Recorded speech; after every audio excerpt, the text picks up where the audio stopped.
భక్తివన్న ప్రేక్షకులకు శుభోదయం 1/7/2024 స్వస్తి శ్రీ చాంద్రమానం క్రోధినామ సంవత్సరం ఉత్తరాయణం గ్రీష్మ ఋతువు జ్యేష్ఠమాసం కృష్ణపక్ష దశమి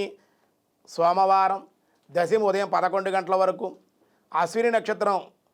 ఉదయం 7:38 వరకు వర్జ్యం సాయంత్రం 4:41 నుండి 6:12 వరకు దుర్ముహూర్తం ఉదయం 12:29 నుండి 1:21 వరకు మళ్ళీ మధ్యాహ్నం 3:05 నుండి 3:57 వరకు సూర్యోదయం 5:32 సూర్యాస్తమయం 6:34 అమృత గడి రాత్రి 1:45 నుండి 3:15 వరకు రాహుకాలం ఈరోజు ఉదయం 7:30 నుండి 9 గంటల వరకు రాహుకాలం శుభ సమయం ఉదయం 6 గంటల నుండి 9 గంటల వరకు శుభ సమయం సాయంత్రం 3 గంటల నుండి 3:45 వరకు శుభకాలం సుకర్మయోగం సాయంత్రం 3:21 భద్ర ఉదయం 11 గంటలకి భవ రాత్రి 9:58 దశమి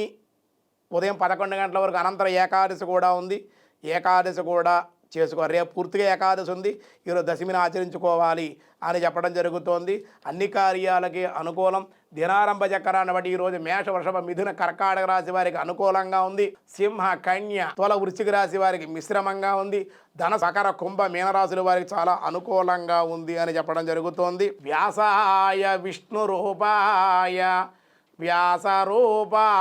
విష్ణవే విష్ణు సహస్రనామలో ఓం త్వష్టః ఓం త్వష్టాయే నమః త్వష్టః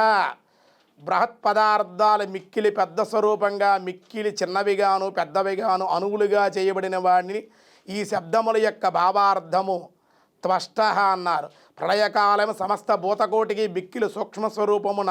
తనయందే ఇముడ్చుకునేటువంటి వాడు కనుక శ్రీహరి త్వష్ట అనే పుణ్యనామంగా ఆయన్ని కీర్తించడం జరిగింది అని చెప్పడం జరిగింది మిగతా విషయాలు రేపు చూద్దాం ఈరోజు స్వస్తి.